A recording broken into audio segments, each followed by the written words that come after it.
नमस्कार. जय महाराष्ट्राच्या नवदुर्गा या नवरात्री विशेष कार्यक्रमात तुम्हा सगळ्यांचं आज पुन्हा एकदा मनापासून स्वागत.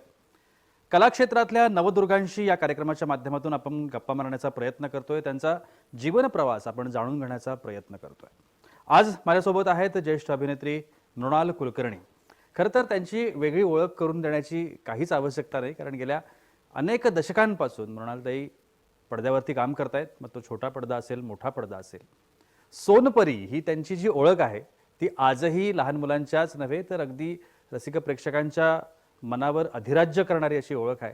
त्यामुळे आजच्या कार्यक्रमामध्ये या लाडक्या सोनपरीशी आपल्याला गप्पा मारायच्या आहेतच, आणि शिवाय गेल्या अनेक काळामध्ये त्यांनी खूप मोठं काम केलं आहे. दिग्दर्शनाकडे सुद्धा त्या वळलेल्या आहेत.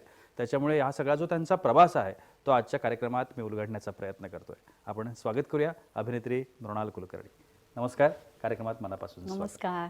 नमस्कार. मृणालताई, आपण नवदुर्गा हा कार्यक्रम करतोय नवरात्रीच्या निमित्तानं, आणि कलाक्षेत्रातल्या अनेक नवदुर्गांना आपण या कार्यक्रमात आणलेलं आहे आणि त्यांनी आपला जीवन प्रवास उलगडून दाखवलाय. खरं तर आज तुम्हालाही तोच पहिला प्रश्न मला विचारायचा आहे की कलाक्षेत्राकडे येणं किंवा कलाक्षेत्रामध्ये आपण जावं, अभिनय करावा, स्क्रीनवरती दिसावं, नाटकांमध्ये काम करावं, हा जो एक स्पार्क असतो प्रत्येक कलाकारामध्ये तो त्याला जाणवतो. तुमच्या बाबतीमध्ये काय झालं होतं आणि हा स्पार्क कधी जाणवला आणि कधी तुमचं आगमन या क्षेत्रामध्ये झालं? माझ्या बाबतीत मला वाटतं हा स्पार्क मला जाणवण्यापेक्षा नियतीला जाणवला असावा. कारण काही ध्यानीमनी नसताना एक दिवस गजानन जहागीरदार आणि श्रीकांत मोघे यांनी स्वामी कादंबरीवर आधारित मालिकेसाठी प्रमुख भूमिकेसाठी माझी निवड केली. आणि मी शाळेत होते, 10वीची परीक्षा दिली होती, आणि त्यामुळे असं काही पुढे काय करायचंय कसं करायचंय ठरलेलं नव्हतं. पण ती एक ऐतिहासिक भूमिका माझ्या आयुष्यात आली, आणि त्यानंतर जो माझ्या घराण्यात आहे इतिहासाचा वारसा. माझे आजोबा गोनी दांडेकर हे सिद्धहस्त लेखक आहेत. अनेक ऐतिहासिक कादंबऱ्या त्यांनी लिहिलेल्या आहेत. महाराष्ट्रातल्या हजारो लोकांना त्यांनी गड किल्ल्यांची भ्रमंती करवलेली आहे. माझे वडील इतिहास आणि राज्यशास्त्राचे प्राध्यापक होते. त्यामुळे ती रक्तातनं आलेली आवड आणि पहिली मिळालेली भूमिका, यातून त्यानंतरही अगदी आत्ताच्या आमच्या शिवराय अष्टकपर्यंत अनेक ऐतिहासिक भूमिका करण्याची संधी मला मिळाली आणि मी ती आनंदाने घेतली. नक्कीच. शिवराय अष्टकचा तुम्ही आत्ता उल्लेख केला. खरं तर मला त्या प्रश्नाकडे यायचं होतं. हा एक मोठा प्रयोग दिग्पाल लांजेकर आणि त्या सगळ्या टीमने केला. मात्र आत्ता त्या गोष्टींना मिळणारा जो रिस्पॉन्स आहे किंवा प्रतिसाद आहे प्रेक्षकांचा, तो खूप मोठ्या प्रमाणामध्ये आहे. कलाकार म्हणून ज्या वेळेला अशा पद्धतीनं प्रतिसाद मिळतो आणि आपल्या भूमिकेला, कारण तुमची भूमिका जी आहे ती खूप महत्त्वाची भूमिका आहे या सगळ्या अष्टकामध्ये, तर या बाबतीत काय सांगता येईल? हा प्रयोग एक कलाकार म्हणून तुम्ही कसा पाहता? एक तर जीन्समध्ये इतिहास आहे. बरोबर. आणि सतत असं वाटत होतं, म्हणजे अगदी विराजस आमचा मुलगा शाळेत होता तेव्हापासनं, की शिवाजी महाराजांचा इतिहास जेवढा शाळेत शिकवला गेला पाहिजे तेवढा शिकवलं जातच नाही. फक्त 4थीला शिकवलं जातो, जेव्हा मुलांना खरं म्हणजे काही समजत नसतं. बरोबर. पण शिवाजी महाराज की जय हे महाराष्ट्रामध्ये प्रत्येक माणूस का म्हणतो, असे कोणते त्यांचे गुण आहेत, अशी कोणती त्यांची नीती आहे, अशी कोणती त्यांची काय म्हणूया आपण बुद्धिमत्ता आहे, किंवा असं काय त्यांनी केलं की ज्यामुळे महाराष्ट्रातला प्रत्येक माणूस शिवाजी महाराज की म्हटल्यानंतर त्याला जय म्हणावं असं वाटतं. हे थोड्याशा कळत्या वयामध्ये मुलांना समजलं पाहिजे असं खूप मनापासून वाटत होतं. आणि जेव्हा दिग्पाल लांजेकर हा आमचा तरुण मित्र त्यांनी ही कल्पना मांडली, तेव्हा मी, चिन्मय मांडलेकर, अजय पुरकर, आमच्या सगळ्याच सहकाऱ्यांनी आम्ही याला उचलून धरलं की पुढच्या पिढीसाठी आपण काय करू शकतो. असं प्रत्येक माणूस विचार करत असतो, कलावंत विचार करत असतो. म्हणजे कोणतीही कला ही केवळ पैसे मिळवण्याचं साधन किंवा स्वतःची आवड याच्या पलीकडे जाऊन आपल्याला पुढच्या पिढीसाठी काय करता येईल असा जेव्हा विचार आपण करतो, तेव्हा मला वाटतं अशा पद्धतीचे प्रोजेक्ट्स करावेसे वाटतात. आणि आम्हाला सगळ्यांना तसं वाटलं आणि त्याला इतका उत्तम रिस्पॉन्स मिळाला. तसं बघितलं तर आजकाल अनेक ऐतिहासिक चित्रपटांची लाट आली त्याच्यानंतर, पण तरीही लोकांना हे समजतं आहे की आमची टीम ही एका फोकसनी आणि एक ध्येय डोळ्यासमोर ठेवून काम करते. त्याच्यामुळे दिग्पाल अल्पावधीतच लोकांच्या मनामध्ये त्यांनी ठसा मिळवलेला आहे. त्याचे चित्रपट आता तुम्ही म्हटलात तसे उत्तम चालतात. नक्की. एका पठडीतल्या भूमिका म्हणा किंवा आपण अडकणार नाही ना या भूमिकेमध्ये, कारण बऱ्याच वेळेला काय होतं की एवढ्या लॉंग पिरियडमधून जेव्हा आपण त्याच भूमिकेतून प्रेक्षकांच्या समोर जातो तेव्हा अनेक वेळेला ही भीती कलाकार म्हणून कलाकाराच्या मनामध्ये कुठेतरी निर्माण होते की आपण त्याच्यात अडकणार नाही ना आणि दुसऱ्या पद्धतीच्या भूमिका माझ्याकडे येणार नाहीत. असं कधी कुठे जाणवलं?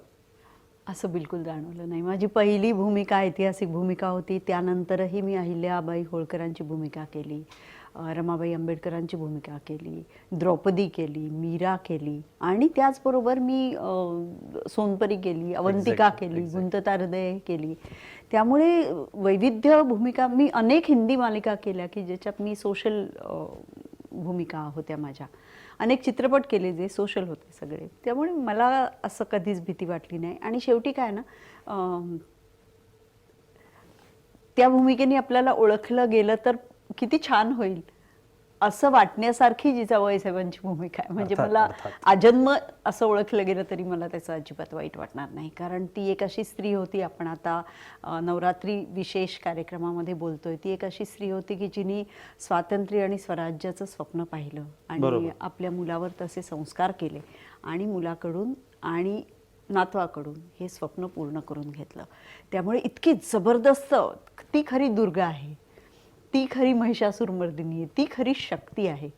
त्यामुळे या शक्तीचं स्तवन आयुष्यभर करायला मिळालं तरी कमी आहे. मला वाटतं अशा स्त्रियांकडून एक या पिढीतली स्त्री म्हणून, एक अभिनेत्री म्हणून, एक आई म्हणून, एक पत्नी म्हणून मी इतकं काही शिकते आहे आणि शिकले आहे की मला वाटतं I am the chosen one. नक्कीच. भूमिका आपल्यापर्यंत येणं ही एक प्रोसेस आहे इंडस्ट्रीमधली. अनेक पद्धतीनं ती येते. म्हणजे आपण परिचयाचे असतो म्हणून येते किंवा आपल्या परिचयातलं कोणीतरी करत असतं म्हणून येते. ऑफर्स येतात, घरी येऊन लोक बसतात. पण अशा पद्धतीची भूमिका म्हणजे जिजाऊ साहेबांची भूमिका करायला मिळणं आणि ती आपल्यापर्यंत येणं हा एक योगायोग असतो, हा एक संकेत आहे. नक्कीच. आणि तो कसा घडला तुमच्या बाबतीमध्ये? अगदी पहिल्यांदा नितीन देसाई यांनी जी राजा शिवछत्रपती मालिका केली त्यामध्ये एक शिष्टमंडळ होतं असं म्हणूया आपण. वेगवेगळ्या क्षेत्रातले लोक होते आणि कास्टिंग करताना ते सगळे एकत्र बसले होते.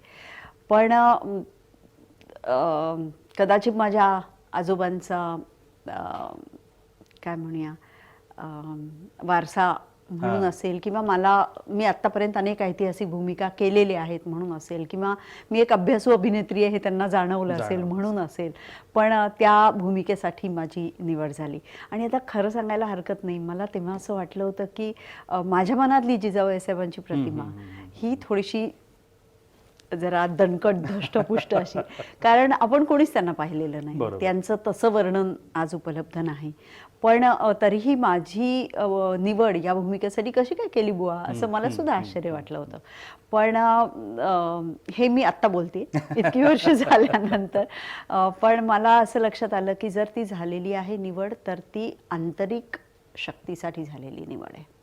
म्हणजे तुम्ही दिसायला किती, माझं स्ट्रक्चर छोटं आहे, बारीक आहे मी, किंवा ठेंगणी आहे, खूप जास्त काय म्हणूया आपण देहअष्टी माझी काही अशी धिप्पाड नाहीये. पण अशाच जिजाबाई असतील असं कशावरून आपल्याला सांगता येईल. ती बाई हेडस्ट्रॉंग असणार, जिनी आपले भाऊ, आपले वडील, आपला मुलगा आणि स्वराज्यासाठी ज्यांनी बलिदान केलं अशा अनेक लोकांना बघितलं आणि त्यानंतर ठरवलं की मी नाही हे करणार, माझ्या इलाक्यामध्ये मी नाही हे होऊ देणार, मी नाही कोणत्या तरी शहांना त्यांच्या पुढे गुडघे टेकणार, मी नाही त्यांना सारा देणार किंवा मी नाही अत्याचार सहन करणार, निदान माझ्या एरियात तर नाही करणार.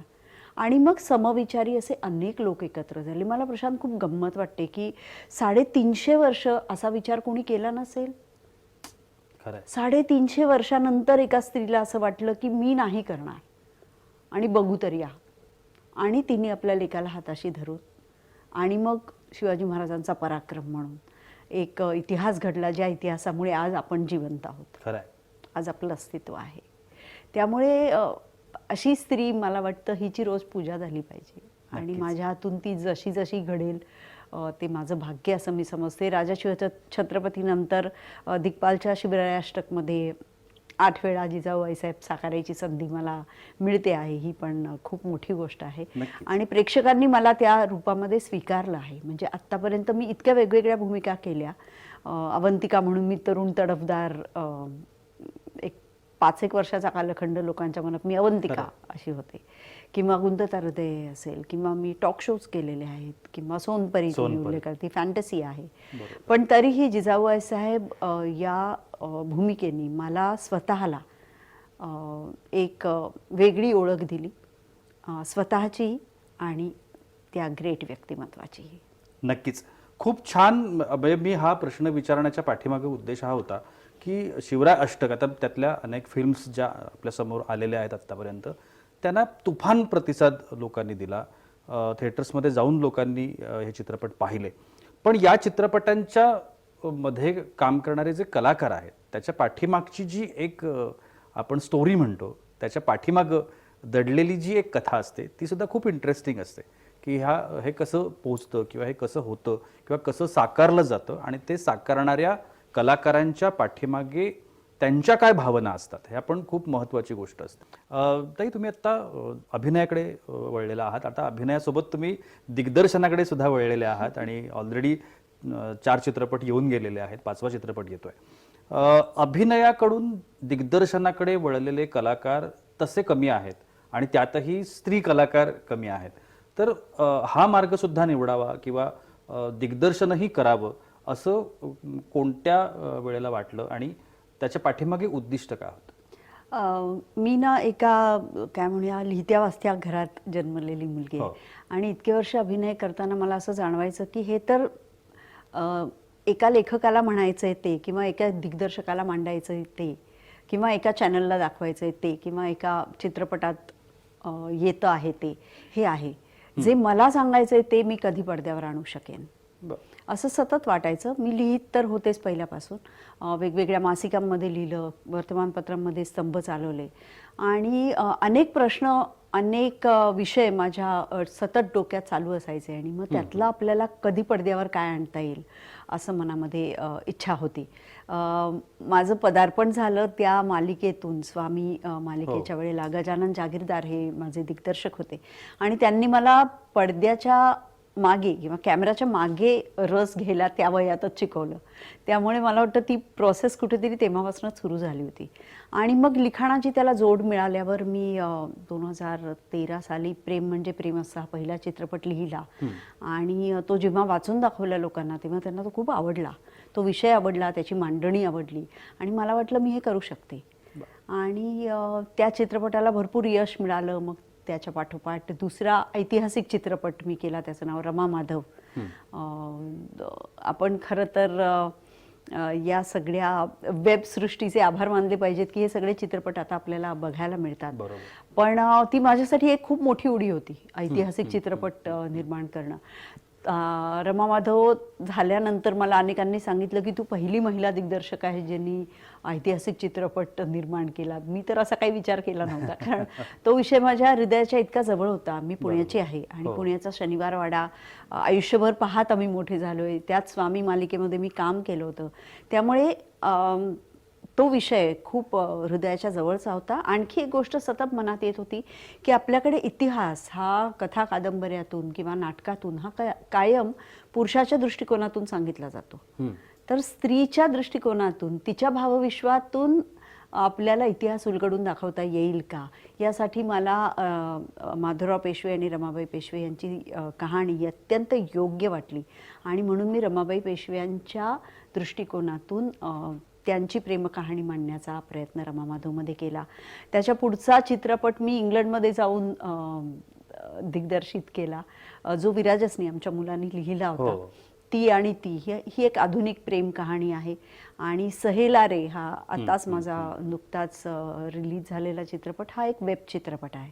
त्यामुळे आता 4 चित्रपट झालेत आणि आता ह्याच्या पुढे वेगळं काय करता येईल याचा प्रयत्न चालू आहे. 3-4 विषयांवर काम चालू आहे. आता त्यातला कुठला पहिला सुरू होईल बघूया. तुम्ही आता वेबचा विषय काढलात. आत्ताचा जो काळ आहे सगळा हा वेबचा काळ आहे, OTTचा काळ आहे. आणि या OTTच्या काळामध्ये म्हणजे जेल व्हावं लागतं आपल्याला कलाकार म्हणून. आपली सुरुवात एका वेगळ्या काळामध्ये झाली, पण पुढे ट्रेंड्स बदलत गेले आणि आपण जर त्याच्यामध्ये उभे नाही राहत गेलो तर अनेक वेळेला असं होतं की आपण काळापासून बाहेर फेकले जातो किंवा आपल्याला ॲक्सेप्ट केलं जात नाही. वेबच्या बाबतीमध्ये तुमचं मत काय, OTT प्लॅटफॉर्मच्या बाबतीमध्ये तुमचं मत काय, आणि तुम्ही अशा पद्धतीचे काही प्रोजेक्ट्स कराल का किंवा करताय का? एक OTT सिरीजचं काम चालू आहे आणि माझ्याकडे खूप प्लस पॉईंट आहे की मी अभिनेत्री म्हणून सुद्धा मला मिळणारा अनुभव मला दिग्दर्शक म्हणून उपयोगी पडतो आणि वाईसी वर्सा. त्याच्यामुळे हे माध्यम 2 पद्धतीने मला हाताळता येतं. अभिनेत्री म्हणून काम सोपं असतं, आपलं आपलं काम करायचं आणि घरी यायचं.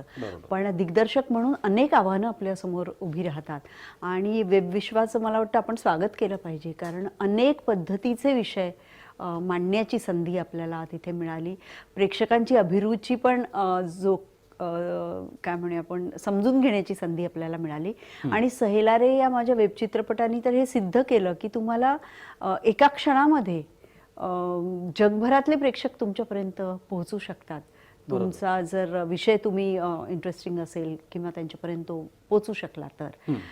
त्याचबरोबर आता अतितीव्र कॉम्पिटिशन निर्माण झालेली आहे. म्हणजे लोकांना सुद्धा काय बघावं कळत नाही. अगदी आम्हाला सुद्धा असं वाटलं की आज सुट्टी आहे आणि आता आपल्याला आज दिवसभर आपण बिंज वॉचिंग करू शकतो. तर इतकं काय काय बघायला आहे की नेमकं त्यातलं काय बघावं आणि किती बघावं हे कळू नये अशी अवस्था आहे. म्हणजे काहीही न करता केवळ आपण एक होम थिएटरच्या समोर बसलो आणि आयुष्य तिथे घालवलं तरी चालेल एवढा कॉन्टेंट आता आलेला आहे.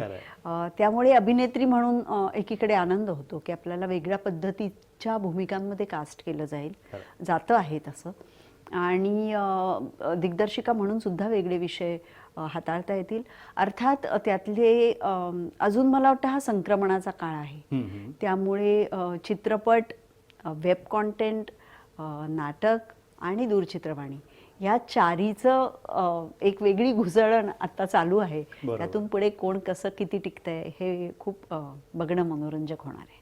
या प्रवासातला एक कौटुंबिक प्रश्न, सासूबाई झालेला आहात आणि सुदैवानं सुनबाई सुद्धा याच क्षेत्रामधल्या आहेत आणि त्याही प्रसिद्ध आहेत अभिनेत्री म्हणून. तर दोघींचं रिलेशन कसं आहे आणि एकत्र काम करताय का? दोघींचं रिलेशन एकदम धमाल आहे. एका क्षेत्रातले असल्यामुळे आम्हाला एकमेकींची सुखदुःख खूप कळतात. एकमेकींचा फायदा होतो. म्हणजे माझ्या अनुभवाचा जसा तिला फायदा होतो तसा तिच्या या एजमध्ये काम करण्याचा, या इरामध्ये काम करण्याचा मला फायदा होतो. अनेक टिप्स ती मला देते. सोशल मीडिया कसा वापरावा आहे ती सांगते. अर्थात मी काही एवढी ॲक्टिव्ह नाही, कारण मला वाटतं लोकांना आपलं सगळंच कळलं पाहिजे अशी काही मला गरज वाटत नाही. त्यामुळे त्या बाबतीमध्ये काही मी तिचं ऐकत नाही. पण मला खूप आनंद होतो की घरामध्ये 3 ॲक्टर्स आहेत. विराजच ॲक्टर डिरेक्टर आहे, शिवानी ॲक्ट्रेस आहे आणि मी आहे. त्यामुळे एक वेगळंच वातावरण असतं. माझा नवरा आता तो वकील आहे, त्यामुळे तो म्हणतो मी एकटाच ऑड वन आउट आहे. पण मस्त धमाल. नक्की. आत्ता नवरात्रीचा सगळा काळ आहे आणि या नवरात्रीच्या काळामध्ये आपण वेगळ्या पद्धतीनं नवरात्र साजरं करत असतो. सण समारंभ ही आपली संस्कृती आहे खरं तर, आणि त्याच निमित्तानं आपण भेटतोय. तर तुम्ही या सगळ्या उत्सवांकडे किंवा नवरात्रीकडे म्हणा कशा पद्धतीने पाहत असता? मला वाटतं हिंदू संस्कृतीमध्ये आपण हिंदू आहोत आणि हिंदू संस्कृतीतले सण हे काही विचार करून सुरू झालेले आहेत. त्यांना हजारो वर्षांची परंपरा आहे. ते कसे साजरे करावेत हे अगदी प्रत्येकाचं काय म्हणूया स्वातंत्र्य आहे प्रत्येकाला त्या बाबतीमध्ये. पण तरी सुद्धा काही गोष्टी या रूढी परंपरा म्हणून चालू ठेवल्याच पाहिजेत आणि त्यात काय ना थिंकर्स आणि फॉलोअर्स हम्म. असे दोन गट असतात. बरोबर. काही लोक थिंकर्स असतात, ते रूढी बदलायचा प्रयत्न करतात, परंपरा वेगळ्या पद्धतीने साजऱ्या करण्याचा प्रयत्न करतात, आणि काही फॉलोअर्स असतात ज्यांच्यासाठी हे सण समारंभ अत्यावश्यक असतात. आपण सुद्धा आता हा कार्यक्रम करतो आहोत, तो वेगळ्या पद्धतीने आहे. म्हणजे आपण त्यांना पूजा कशी करायची हे नाही सांगत आहोत, आपण वेगवेगळ्या क्षेत्रातल्या स्त्रिया इथे आणून त्यांच्याशी चर्चा करतोय. ही एक वेगळी पद्धत आहे नवरात्र साजरी करण्याची. माझं सासर आहे मराठवाड्यामध्ये, आणि तिथे एप्रिल मधलं जे दुसरं नवरात्र असतं ते साजरं होतं. 9 माळा असतात, आणि 9व्या दिवशी आमच्याकडे गावजेवण असतं, यज्ञ केला जातो, आणि म्हणजे जी नवीन सून असते तिने त्या दिवशी स्वयंपाकची सुरुवात करायची असते, आणि अतिशय तिखट अशी आमटी आणि भाकरी असा त्याचा नैवेद्य असतो, आणि त्याचं गावजेवण असतं, आणि गोड काहीतरी. तर ते आमच्या घरी होतं सगळं, आणि मग ते घागरी फुंकणं वगैरे सगळं आमच्या इथे होतं. आंबेजवळगे असं आमच्या गावाचं नाव आहे, आणि तिथे म्हणजे आंबेजोगाई वेगळं, आंबेजोगाई वेगळं. हे आंबेजवळगे माहूरची देवी तिथे गावामध्ये आली, आणि ते देऊळ आहे आमचं तिथे. तर तिथे हे नवरात्र फार जोरात साजरं होतं, आणि आम्हाला खूप आवडतो तिथे जायला, आणि तो उत्सव सगळा बघायला. ती जत्रा असते तिथे, आणि 9 दिवस देवळात बसतात अनेक स्त्रिया, आणि सप्तशतीचा पाठ वाचतात. त्यामुळे आपलं नवरात्र आपण कसं साजरं करायचं याची प्रत्येकाची एक वेगळी कल्पना असते, आणि या रूढी, या परंपरा माणसाला एक वेगळं बळ देतात, हे नक्की. महिलांच्या मनातला प्रश्न विचारणार आहे. खूप महिला तुमच्या फॉलोअर्स आहेत, आपण पाहतच असतो. त्यांना कदाचित असा प्रश्न पडला असेल की या वर्षानुवर्ष अशाच कशा दिसतात. सौंदर्य हा विषय वेगळा, कारण तो नैसर्गिकरित्या राहतो आपल्याला, पण तो मेंटेन करणं हा जो विषय आहे तो आपल्या हातामध्ये असतो. अनेक स्त्रियांच्या मनामध्ये खूप असतं की आपण स्वतःला खूप छान पद्धतीनं प्रेझेंट करायला पाहिजे, पण अनेक वेळेला इतर घरची कामं आणि या सगळ्या गोष्टींमध्ये त्यांना ते जमत नाही. त्यांना काही टिप्स आहेत का तुमच्याकडे? टिप्स नक्कीच आहेत की याच्यात काही फार अवघड नाहीये, हे रॉकेट सायन्स नाहीये. अर्थात आपण सगळ्या चॅनल्सवर, सगळ्या वृत्तपत्रांमध्ये, सगळ्या मासिकांमध्ये या संबंधीच्या टिप्स वाचत असतो. फक्त फरक काय तर निश्चय, तो निश्चय करणं आणि तो पाळणं एवढंच आहे. व्यायाम करणं हे प्रत्येक स्त्रीचं कर्तव्य आहे असं मला वाटतं, कारण स्त्रीचं शरीर हे इतक्या वेगवेगळ्या गोष्टींमधून जात असतं की तिने त्याची काळजी घेणं खूप आवश्यक आहे, विशेषतः आत्ता.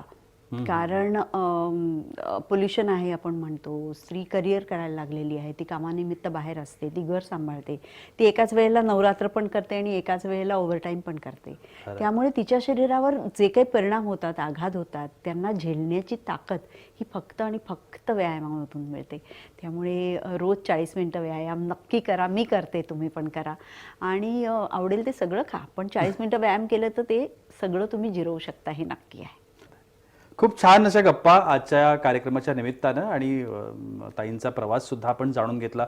वेगवेगळ्या गोष्टी त्या करतायत आत्ता, त्याही आपण जाणून घेण्याचा प्रयत्न केला. आपण आपल्या कार्यक्रमाच्या वतीनं, वाहिनीच्या वतीनं, तुम्हा सगळ्यांच्या वतीनं ताईंना शुभेच्छा देऊया. ताई, तुम्ही आजच्या कार्यक्रमामध्ये आलात आणि एवढ्या छान गप्पा मारल्यात, तुमचा प्रवास सांगितलात, आणि आमच्या महिला प्रेक्षकांना टिप्ससुद्धा दिलेत. तर त्या सगळ्यासाठी तुमचे खूप खूप मनापासून आभार, आणि तुमच्या पुढच्या सगळ्या वाटचालीसाठी मनापासून शुभेच्छा. धन्यवाद प्रशांत, धन्यवाद. जय महाराष्ट्र. नक्कीच. या कार्यक्रमात वेळ होते आता इथेच थांबण्याची, पण पुढच्या भागामध्ये आपण पुन्हा भेटणार आहोत एका नवदुर्गेसह. तोपर्यंत नमस्कार.